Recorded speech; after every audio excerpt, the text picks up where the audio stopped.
Those of you that are new here and guests here, I want to welcome you to the CEO Forum. And the CEO Forum is a group of CEOs and presidents and folks that are entrepreneurs in the Sarasota, Bradenton, Venice area. And our mission and our goal is to learn and develop. We don't get an opportunity always to do that amongst our peers, and this is a great opportunity to do it in a very safe and controlled environment. We also have things like our roundtables, a group of folks that get together outside of these meetings, and we share things. Wow. I didn't know what that was behind me for a minute.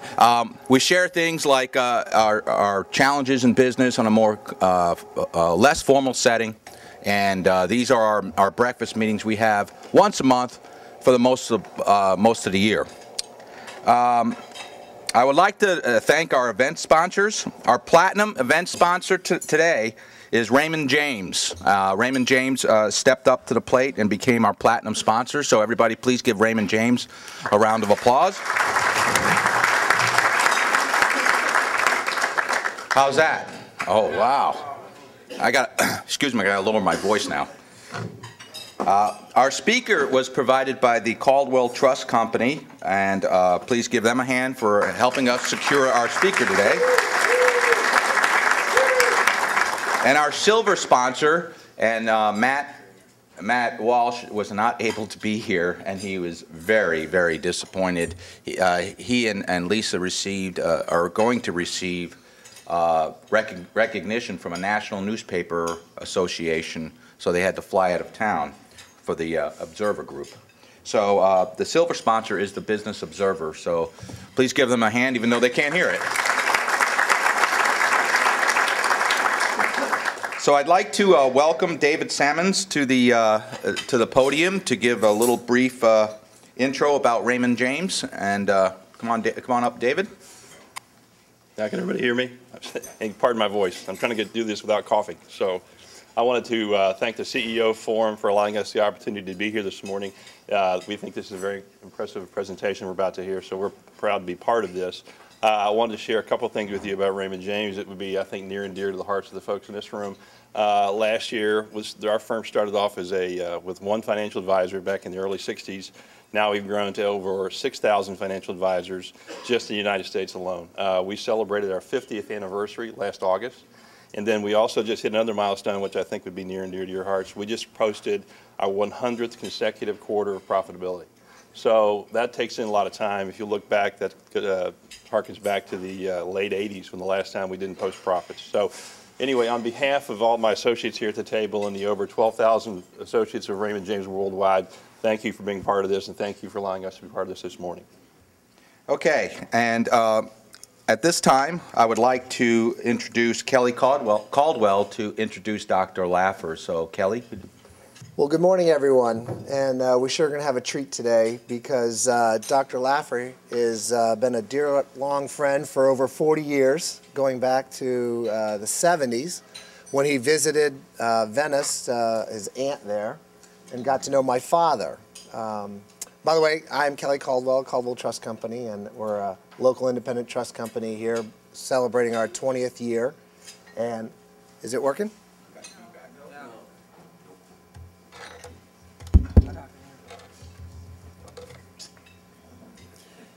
Well, I'll just keep going without that. Can everyone hear me? I'll speak loud. Anyhow, so we've been lifelong friends, and Art's been a supplier of services and research to Caldwell Trust Company since our founding over 20 years ago. And for those of you that don't know him, he's considered a founding of the supply side economic policies. He's well known as the Laffer curve, and he had something to do with this thing called the Reagan Revolution. We call it the Laffer years in our shop. But we're bending history a little bit there. And as you all know, President Reagan had a glorious economic revival due to a lot of his policies. So, but we're here today about today's economic policies. There's a quote. There's a quote from Charles Dickens that says, "It was the best of times, it was the worst of times," and I think that kind of puts into perspective where we are today. companies are doing really well if you survived. We're at 14,000 on the Dow, but there are unemployment. We have a $16 trillion of debt. So if you're a CEO and you're trying to make decisions, where's this economy going? Well, we couldn't have a better, more talented person here today. It's a little ironic that Matt Walsh isn't here today, because Matt's been, every time that we've had Art come visit our company for at least the last 20 years, we would make a little event, a side event, and Matt would come as the press, and we'd have great conversations. And so he's been after me for at least 10 years to try and get Art here, and when we finally actually do it, he's not here. So Matt, you get to see it by video. With that, I'm going to get out of the way. I'm going to introduce you to one of the most passionate, and this is not a term used lightly, passionate economists you're ever going to meet, and really the founder of Supply Side Economics, and my dear friend, Dr. Arthur Laffer. Passionate economist. I mean, I have 6 kids. Not that I can claim full credit, but 11 grandchildren. I had my first great-grandson, by the way. Congratulations. Woo! Isn't it fun? Watching Kelly with all the microphones and stuff, it reminded me of a talk I gave a number of years ago. And it was the same microphone sort of problem. And I said, can all of you hear me? And some guy in the front row raised his hand. And I said, can you hear me? And he said, oh, yeah, I can hear you just fine. But I'd be more than happy to trade places with someone who can't. So, but it's fun being here with all of you. I've got a lot of old friends here. Stephanie Coast, are you around? Where are you, Stephanie? There she is back there. Dick Coast used to be one of my dearest friends. Francisco Watkins over here from Rancho Santa Fe. Of course, Kelly. And then Chuck May. He was a student of mine, can you believe, back in at the University of Chicago in 1974. Oh, my God. It's fun being down here. I mean, it really is. And can I have a little fun with you today? I'm going to bore you to death for a long time. So I had this hotel over here. It was about, I don't know, 20-minute ride from here, something like that. They have this health club. You know, I woke up a little early this morning. I've been happening lately. It was maybe 6 o'clock or something like that, 6:30. So I decided to go and work out. No, I don't do that, as you can easily tell just looking at me. But guilt was overwhelming me, so I went down there. I was on the machines. You know those machines there that they work now? That's no barbells or anything. It's these machines. You do all that stuff, and I was sort of pretending to exercise. I didn't even break into a sweat, just so you know. And this gorgeous lady walks in. I mean, just beautiful. And I happened to be standing, working out right next to the manager of the health club. So I tap him on the shoulder, and I said, "Excuse me, but do you by any chance have any machines that would attract someone like that to someone like me?" And he looked at me and said, "Yes, I do, as a matter of fact." And he took me right over to the Citicorp ATM.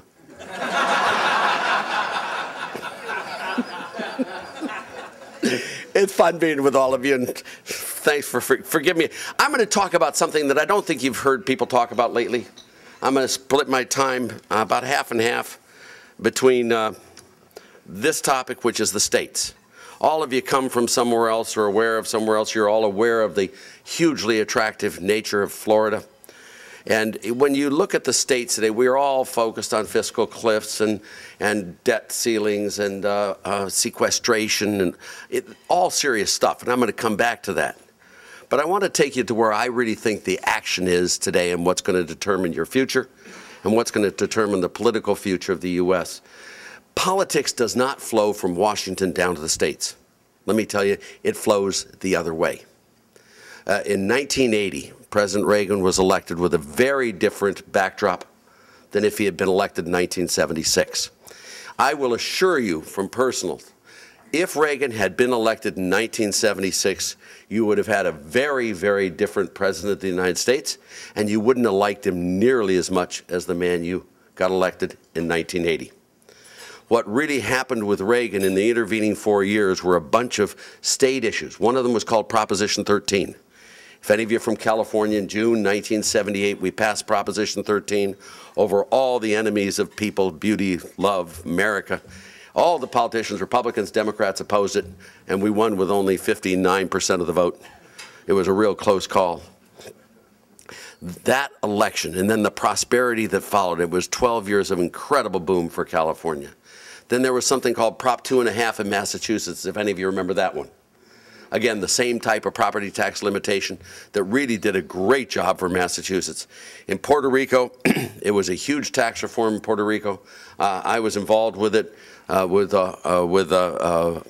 against Hernandez Colon, and then there was Hernandez Colon, and it was Carlos Romero Barceló was the governor of Puerto Rico there.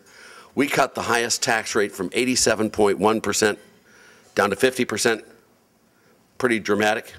I mean, it was the results of Puerto Rico that Reagan really bought into to show the dynamics of tax cuts. If you look at Guam and the Northern Marianas, there was huge tax cuts over there as well in this period. If you look at Delaware, if any of you remember Pete DuPont, the highest marginal income tax rate, state income tax rate in Delaware was 19.8%. I mean, can you imagine that? And it's now down to 5.5% or 5.3%. I mean, Pete DuPont led that.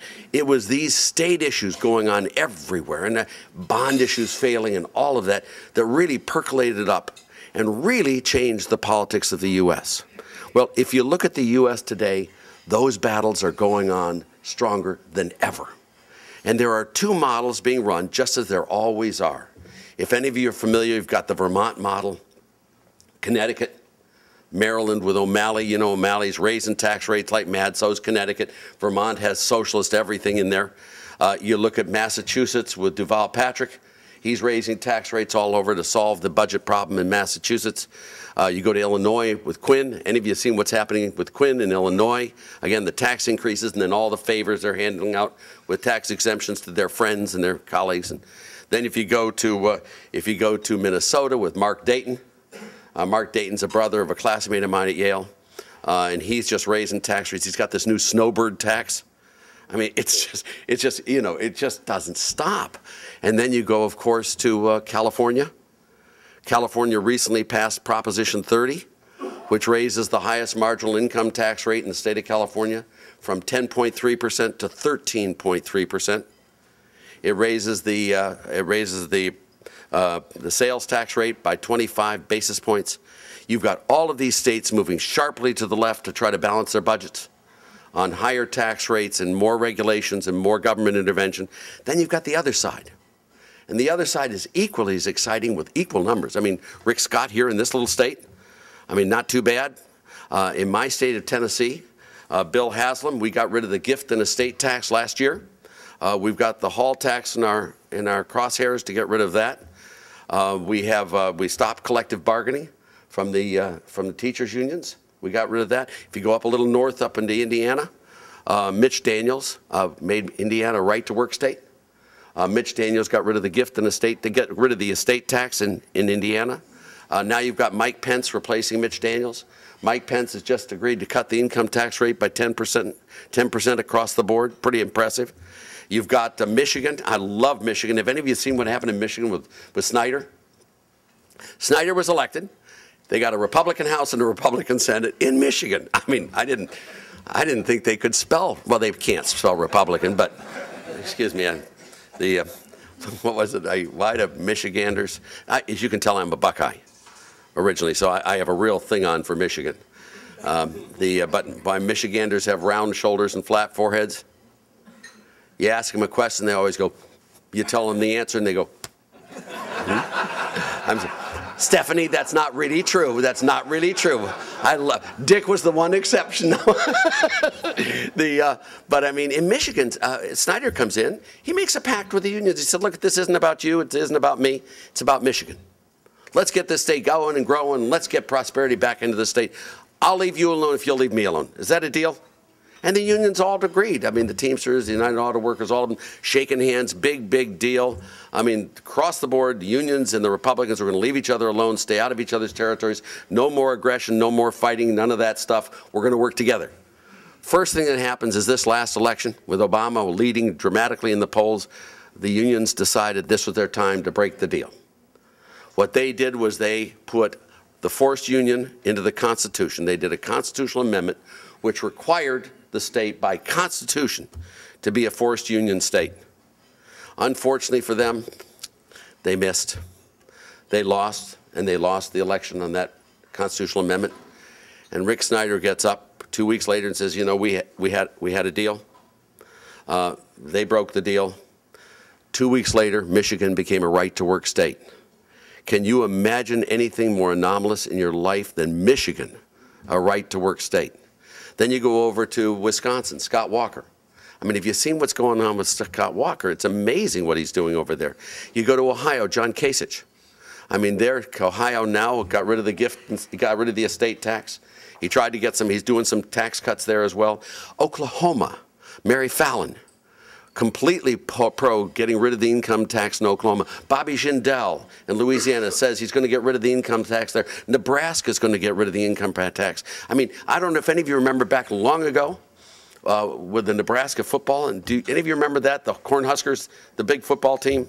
They always had the N on the back of their jacket. I remember asking one of those guys what the N stood for, because, you know, I'm not a football fan. And he said, knowledge.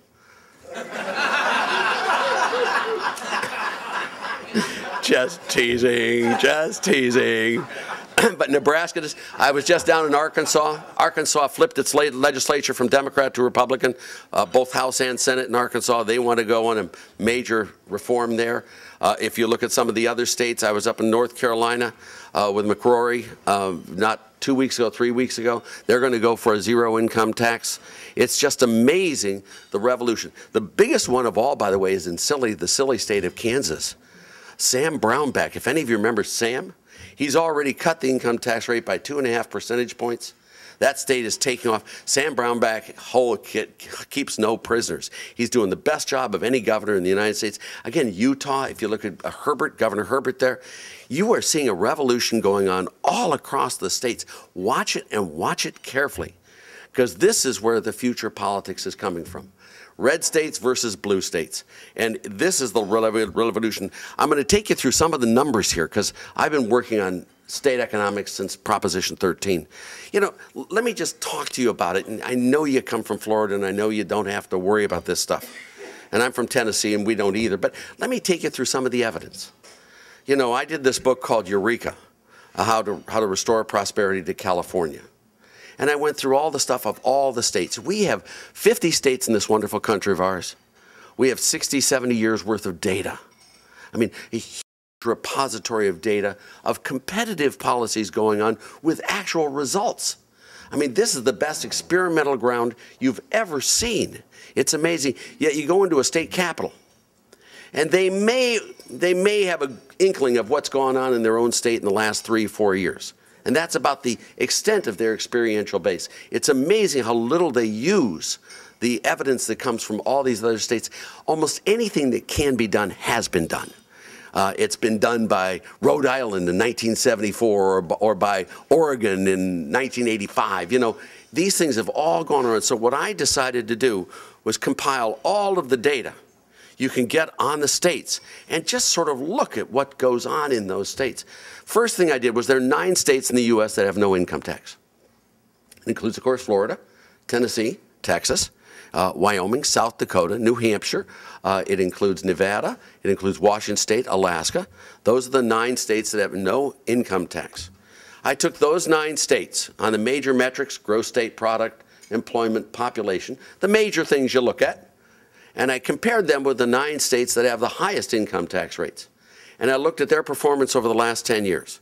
You know, the 9 states with no income tax kicked the living bejabers out of the 9 states with the highest income tax rates in every one of these metrics. Every single one of them. Gross, and not by, I mean by differences. I mean, now, this is just in every essence there. I mean, these bottom states just don't perform. And that includes Ohio, Michigan, California, New York. You know the usual suspects in the bottom there. Hawaii, Iowa, you know, really rotten states. Well, rotten state governments. People are wonderful there. Then you sit there and say, well, there are some things. You know, a lot of the zero income tax states happen to have a little oil. And so maybe it's the oil that, you know, as you know, all of you know, North Dakota is the fastest growing state in the nation. They have an income tax, so it's not just income taxes that determines growth. Lots of other things do as well. Oil does. So I took out all the oil states, 3 of them out of the zero income tax states. The zero income tax states still kick the bejabers out of the highest ones. I then said, well, let's take a look at what happens over time. Maybe it's just unique to this 10-year period. So I went back 50 years. I looked at the zero income tax states going back 50 years to the highest ones. Now, as you go back in time, more and more states become zero income tax states because they've adopted the income tax over the last 50 years. So I go back in time, but using both the numerator and the denominator, I increase them equally so they're equal number of states. If you go back 50 years, there's not one single year, not one, where the zero income tax states don't outperform the highest income tax rate states. In some of those years in the 70s, it's by huge amounts. They doubled the growth. I mean, it's just incredible performance.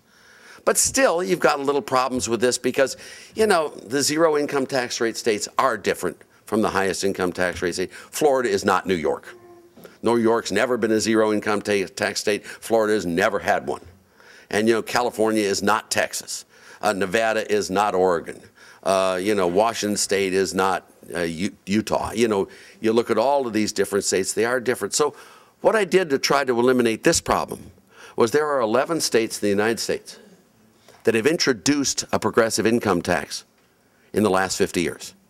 These aren't weirdo states either. Maine, Connecticut, New Jersey, West Virginia, Pennsylvania, Illinois, Ohio, Michigan, Wisconsin, you know, normal states sitting out there that have introduced the progressive income tax. So what I asked was a simple question. What happened to them after they introduced the progressive income tax? Isn't that a sort of a natural question you'd ask? You don't have to have a PhD to figure this one out. So what I did was I took the 5 years before they introduced the progressive income tax and looked at their share of the nation. All right? I looked at it in gross state product. I looked at it in population. I looked at it in labor force. I looked at it in tax revenues. I looked at it in all these variables.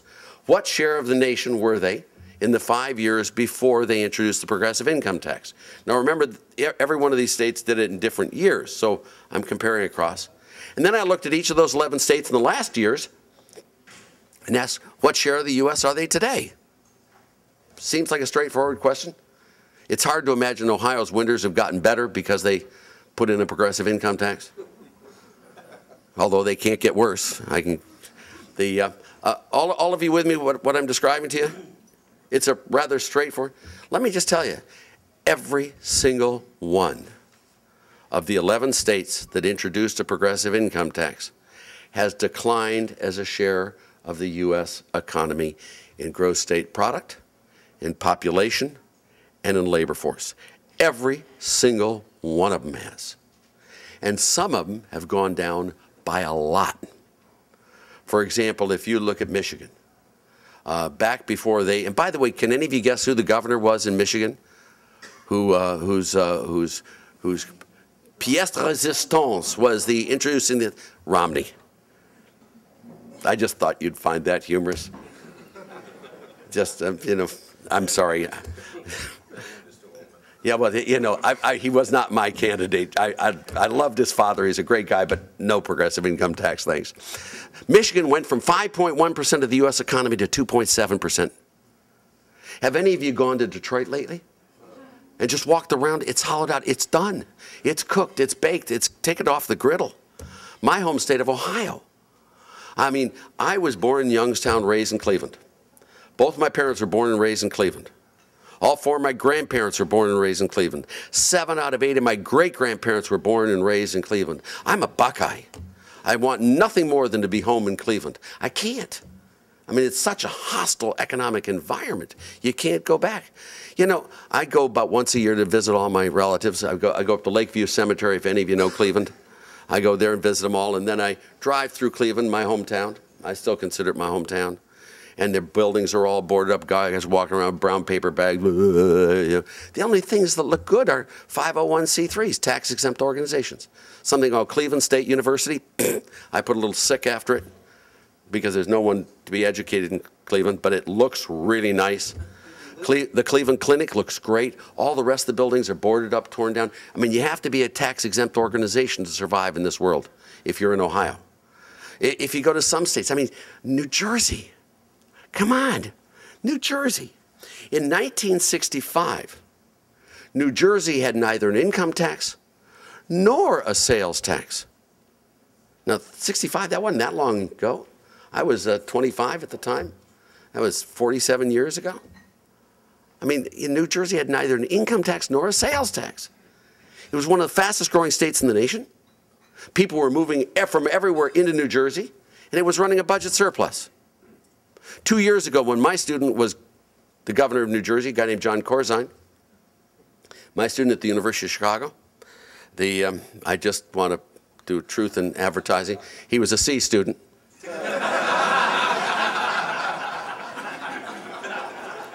And now with the latest revelations, I'm not sure he even earned the C. But they had the highest property taxes, highest sales taxes, highest income taxes, slowest growing state, people leaving in droves, and they had huge budget deficit. How do they do that? How does that happen? Then there's another little state, West Virginia. I mean, you can't get poorer than West Virginia is. Oh, yes, you can. Put in a progressive income tax and watch poverty go way down, even to worse poverty. You know, the evidence there, not only did we do that, the states that brought it in, we did the bilateral comparisons. There are all sorts of states that are virtually identical states. I mean, it was Colin Campbell who did the big study of New Hampshire and Vermont. One to the left of Daniel Ortega, one to the right of Genghis Khan. You know, and looked at the performance of those two states. It's amazing how New Hampshire just way outperforms Vermont. And then you look at Kentucky and Tennessee. You know, 50 years ago, they were the same state. I mean, they are, 7 out of 10 people had 3 teeth or more, you know, and I'm just joking. But the two states, they're not the same states today. They're really not. Look at Texas. Look at California. Look at Florida, look at New York. You can see the comparisons here. If you look at the time series of states, what happened before Prop 13 in California? When Prop 13 passed and all the other taxes were cut, what happened to California when they then reversed it again with Prop 98 and Prop 111? And you see it go back the other way. You know, you can see the time series of these states. A couple of the ones are really fun. If you look at U-Haul, when I moved from San Diego, from Rancho Santa Fe to Nashville, Tennessee, I went to the U-Haul website because I've got collections of all sorts of stuff that are really fun, for me, fun. You know, and I won't let anyone else move my stuff. I just don't trust moving companies. I can't fire them.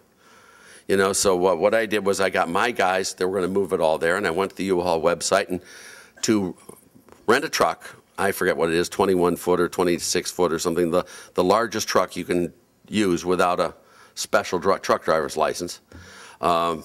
I checked the price to rent it one way from San Diego to Nashville, and the price was $5,365 or something like that one way. And then I happened to notice on the website that if you rented a truck from Nashville to San Diego, the price was $874. What's with that? And then I started investigating. And then you found if you rented a truck for 10 days, unlimited mileage in San Diego, it was like $5,000. But if you rented a truck in Nashville for 10 days, unlimited mileage, it was like $235. So what I did is I got my guys every 4 days to fly out and get a truck back, forth across the country, did it all that way. Now, we didn't use U-Haul, we used Penske. And the fun story is the first guy who did it is a guy named Mike Madsen in my office, who's a triathlete. He's very trim, dresses properly all the time, you know, very sort of stiff, very formal. He brings the truck back into Penske, the first truck there in Nashville, you know, which are the 10 days unlimited mileage. And he'd just driven out and back. And the Penske guy walked around the truck checking for bumps and bruises, and said, nope, looks fine. And he opened up the back. It was all cleaned out. And then he said to Mike, he said, by the way, what's the mileage? And Mike goes, hold on a second. This is unlimited mileage. He said, oh, yeah, it's unlimited mileage. We just like to keep it for our records. And then he goes, 5,863 miles? And Mike just looked at him and said, I took side roads. You've got all of these moving company data. You've got all of these other data. You've got stock prices of companies located in zero tax states to high tax states. They way outperform the others. The one I love most of all, we have IRS data. You know, we have federal tax returns. And the feds, the statistics of income of the IRS, have compiled all of these tax return data for the use for research. One of the ones that I used in Tennessee to get rid of our estate tax, we had a separate state estate tax, is there are federal estate taxes. What I did was I compared the Tennessee filings of the federal estate tax with all the other states in the nation, as well as with the average for the country. Shock, oh shock, because we had an estate tax in Florida doesn't. I use Florida as the example. Per 100,000 population, there are half as many estates filed in Tennessee as there are in Florida. Does that surprise you? Not only are there half as many, the Florida ones are twice as large. People respond to incentives. I mean, you know, Howard Metzenbaum, if any of you Buckeyes? Not you are. Howard Metzenbaum, remember the senator from Ohio? He was Mr. Death Tax himself. And yet 6 months before he died, he moved to Florida. I mean, don't you just love it? You know, that was the cringe cruncher for getting rid of our estate tax in Tennessee. We also have IRS tax return data. Really cool stuff. I'll just give you one.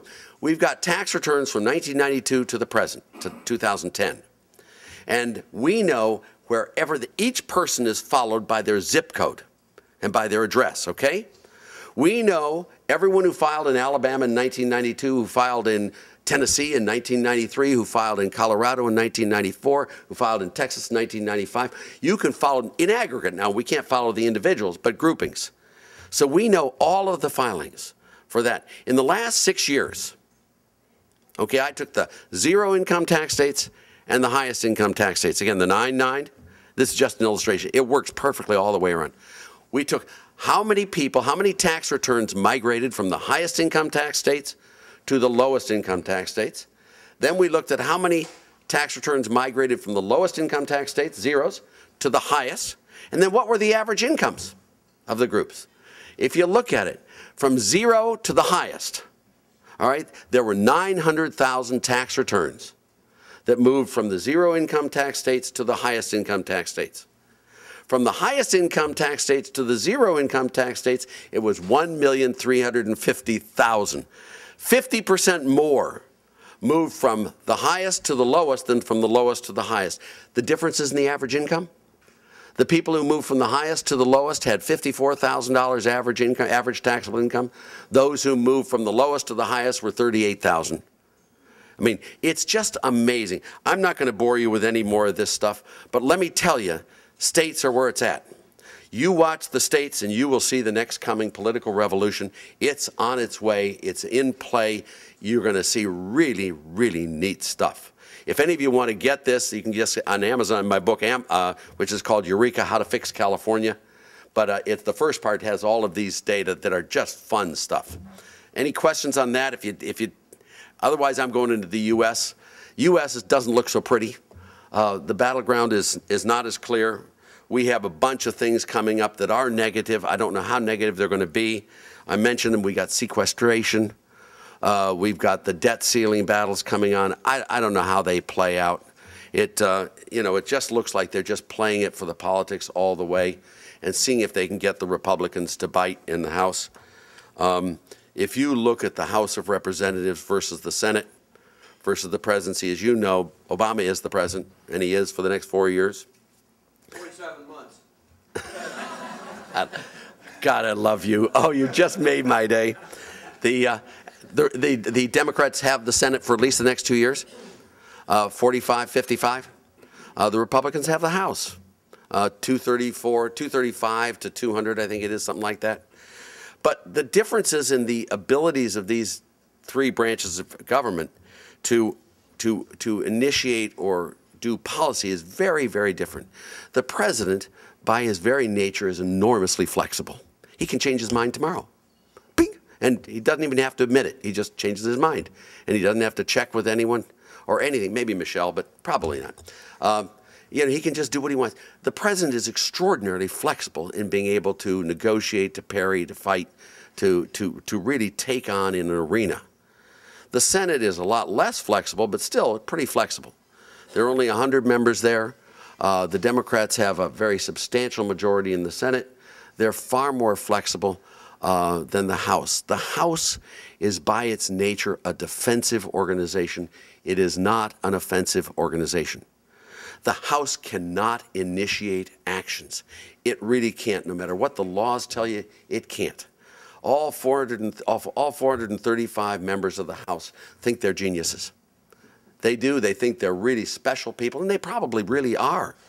So for the Speaker to change policy, you've got to go back and negotiate with each and every one of them. I don't think I'm going to go along with it. I mean, that's what the House can do, is the House can stop legislation, but it cannot initiate it. And the mistake that the House always makes is being suckered into a battle with the President where the House does not have a chance in the arena of public policy. It just plain doesn't. What the House has to do is sit back, not initiate legislation, don't hang them up on the ceiling with a debt ceiling, don't do that sort of stuff. It just won't work. Yeah? The Constitution says that all revenue bills must originate in the House of Representatives. How do you reconcile? They do originate in the House, but the House can't get it through. You know, by law, they originate the legislation, but in fact, they don't. In fact, the House is a very tough body to initiate any type of action, unless the President gives them the bill, and then they can do it. Now, with the 81 Tax Act and Spending Act, which was Reagan's, we wrote the bill. I mean, we did get it to go through House Ways and Means, that's true. But we wrote the bill and it was initiated there. The 86 Tax Act, again, we did the bill, but it went through the House, came out. I mean, we picked Phil Gramm as one of the sponsors of Gramm. The other one was Lotta, if any of you remember Lotta. That was the spending bill. We picked the tax cut members. We picked a Democrat, Kent Hance, and Barbara Conable as our sponsors of that. No one in the House picked that. You know, the administration did it there. The administration really is the game player. And with Obama as president, if he doesn't want legislation, you're not going to get it. You're just plain not. When you look at what goes on now, I mean, I just hope the Republicans don't hang themselves in this process by pretending they can initiate action, because they can't. When you look at the U.S. today, we have the higher tax rates that came through with Obama. That will clearly damage the economy. It clearly will slow growth, but we have probably the worst single recovery. We do have the worst single recovery in U.S. history. Our recovery from the trough is as far behind the next worst as the next worst is behind the very best recovery. This is way out of line of any recovery ever in U.S. history. I mean, it's just amazing how bad it is. And then they've raised taxes. We have the overspending. And just so you all know, spending is taxation. If I may quote my former colleague, Milton Friedman. Do any of you remember Milton Friedman? I used to love Milton. God, for so many reasons. He was so good on economics. I loved him dearly. But secondly, he's a lot shorter than I am. I used to be able to, when I followed Milton to the podium at the University of Chicago, I was able to actually raise the microphone. The only time I do it now is when I debate Robert Reich. But the only difference between Robert Reich and Milton Friedman is I actually looked up to Milton Friedman. But Milton Friedman always would say, you know, government doesn't create resources. Government redistributes resources. For every person they give the money to, there's another person they take it from. You can't bail someone out of trouble without putting someone else into trouble. It's so hard to explain, especially to economists, that government spending does not stimulate the economy. It does not. You know, all of this stimulus spending is the reason why we have the Great Recession. It's not in spite of that. I try to explain it, and let me, if I can, just go through it with you on that, is that if it's good economics, it's scalable. A good economics works in a 100 million person country, a 350 million person country, a 20 million person country, a 5 million person country, a 2-person country. Good economics is scalable across all sizes of economies. You with me? The problem with good economics in a 315 or 320 million person economy like the U.S. is it's impossible to follow the T accounts. It's so confusing. You've got Chinese capital flows, you've got credit default swaps, you've got multipliers, you've got velocity, you've got all of these things going on that you can't keep track of it. It's confusing, it's befuddling. So you can't see the economics in a 315 million person world, but in a 2-person world, you can. And let me, if I can, just try to describe government spending to you in a two-person world. Imagine we have two farmers, Farmer A and Farmer B. And that's the whole world. There's nothing else. Just those two guys, nothing more, nothing outside that world. Okay, you all with me? All right? Imagine if Farmer B gets unemployment benefits. Who do you think pays for them? Am I going way over your heads on this?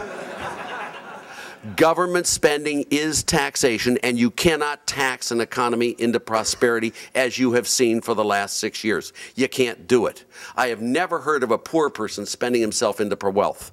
I mean, maybe I missed that in Econ 1. If you tax people who work and you pay people who don't work, do I need to say the next sentence to you? Don't be surprised if you find a lot of people not working. If you tax rich people and give the money to poor people, you're going to get lots and lots of poor people and no rich people. That's what's going to happen. If you have two locations, location A and location B, if you raise taxes in B and if you lower taxes in A, producers and manufacturers and people are going to move from to. Incentives matter. This world is like a game of dodgeball. And in Washington, they think we play dodgeball where people can't move. But you know the thing, dodgeball's a really easy game if people don't move. You just throw the ball and hit him. But you know that the rotten thing about this world is the damn people do move. And you know what is worse than that? They move just when you're throwing the ball at them. I mean, that's not fair. People respond to incentives, and that's what leads to the process. If I can leave you with a little bit of hope in this next session, immigration reform is coming. I hope it's coming. I don't know what any of your views are here, but let me just tell you my views, and then you can yell and throw things at me. I think immigrants are the greatest thing in the world. I especially love illegal immigrants, and I mean that. Illegal immigrants, I mean, are the best in the world. They're high-quality labor at low cost, and they cheat on their taxes. It doesn't get any better than that, people. If you look at the U.S., there is one county in the United States that has been ceded to Mexico, San Diego County, where Francisco and I came from. We don't even try to catch illegal aliens in San Diego County. They San Onofre is up on the 5. It's the big checkpoint up there. On the 15, there's another one up. San Diego is just, let Mexico have it. You know, we have the most illegal aliens of all, percentage-wise, in San Diego. Guess which county in California performs the best? San Diego. You know, it's amazing. If we could move towards open borders for workers, I would be just so, so happy. That's different than citizenship. But open borders for workers, I just think is wonderful. And there's a chance we'll move more towards that. And I hope. Just a little fun story. I'm telling these fun stories. Kelly, is that all right? That's all right. I tested. Do any of you remember Simpson Mazzoli a number of years ago, the Immigration Act with Alan Simpson, who now has the deficit bill as well. But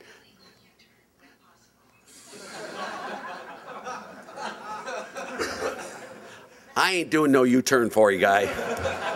No U-turns from this old Buckeye. But I was in there. I had Mazzoli I was testifying before the House committee. I think Mazzoli was from Pennsylvania or something. And it was this very restrictionist, anti-immigrant type of stuff that Simpson loved too. And I was there, and I said, you know, I didn't like the man. And I said, you know, Congressman Mazzoli, if your bill had passed 100 years ago, you wouldn't be here. And that's the only good thing I can say about your bill. But we have an immigration bill. There's one other bill that's possible this year, and I think it's going to happen. I've been working a lot with both Democrats and Republicans. There is a chance of tax reform in the corporate sector. Today, we have a corporate tax code that makes no sense. We have the highest statutory corporate tax rates of the OECD, the highest, #1. And we have one of the lowest revenues from corporate taxes in the OECD. We're 4th from the bottom in revenues. We are the only major country in the world that taxes foreign profits at U.S. rates.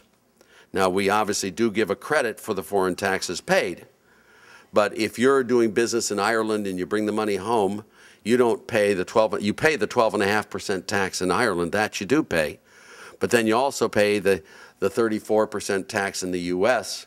And then get a credit for the 12.5% you pay. So American businesses working in Ireland pay a higher tax rate than Irish businesses or any other country's businesses do working in Ireland and in every other country. And given that they have the highest tax rates in the world, we collect taxes from every other country where Americans do business. That's why we have $1.7 trillion in corporate profits not repatriated. It's growing at about $250 billion a year. You know, when you think of corporate tax, I mean, think of it, idealize. Let me just idealize the situation for you. Imagine you have a wonderful company. This company makes a spectacular product that everyone wants. It really fills a need that everyone wants. This product is wonderful. They are a really well-run company, and they make this product really efficiently. They use very minimal use of America's precious natural resources. They make this product really efficiently. And not only do they make a wonderful product that everyone wants, and they make it really efficiently and cost effectively, but this company says, we're not going to play the game of lawyers, accountants, deferred income specialists, lobbyists, favor grabbers. We're not going to do any of those things. We're going to report our profits just as they are. What do we do in this country with that company? We just tax the living hell out of that company. Now imagine we take another company that makes a lousy, lousy product. It makes it really inefficiently at high cost. It hires all these accountants, these lawyers, these deferred income specialists, these lobbyists, these senators, these congressmen, all of these favor grabbers there. What do we do with that company? We bail them out. That's called Solyndra. I mean, that's what we do. There is no argument I can think of that would tax successful companies and give the money to unsuccessful companies. It is absolutely antithetical to what we believe in our corporate structure. That our tax base on corporate profits is the incorrect tax base to use. We should much more use a value added or a use of services that we're doing. I think we can get a major tax reform started in this Congress where we change the tax base from a profits base to a more resource use base. And we could lower the rates dramatically. If you had a real value-added tax for corporations, a real one, if we had a tax rate of about 1.5% on total value added, we could replace static revenue, the current corporate tax, in its entirety. We could release all those lawyers and accountants and other people to actually do productive jobs. Can you imagine what that would do for the economy? I mean, when you look at all of these pass-through companies, you know them, the LLCs, the S corporations, all of these partnerships, you know the ones all are there to get around the corporate tax. That's what they're there for. We have a lot of small corporations today, and the reason I talk about this with you is because you guys are knowledgeable in this. Most of you have been really involved in business in your lives. Small corporations like my family corporation, we're a C Corp, but we pay out all of the profits we make to the shareholders, and we are effectively a pass-through corporation. You know, what you should have is corporations should have a tax, but it shouldn't be based on profits. It should be based on all corporations. It shouldn't be just favored with all sorts of loopholes involved there.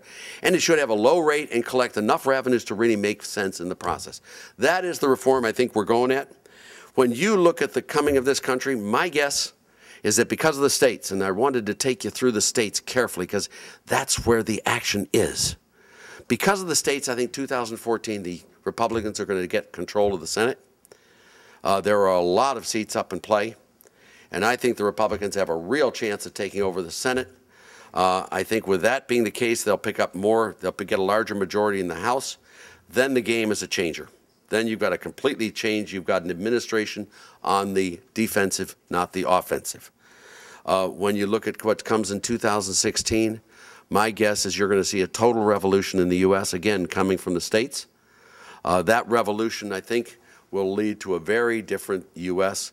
When you look at the economic policies that you want to see in a country, there are 5 things you got to do, and that's it. The 5 things are very simply, low rate, flat tax. You could replace all federal taxes today with 2 low rate, flat taxes, one on business net sales and one on personal unadjusted gross income. The rates in those 2 from the first dollar to the last dollar would be about 12%, a little less than 12%. Can you imagine what this country would look like if we had only 2 federal taxes, one on personal unadjusted gross income and one on business value added? That's it. Can you imagine the prosperity? You wouldn't even have to file a tax return.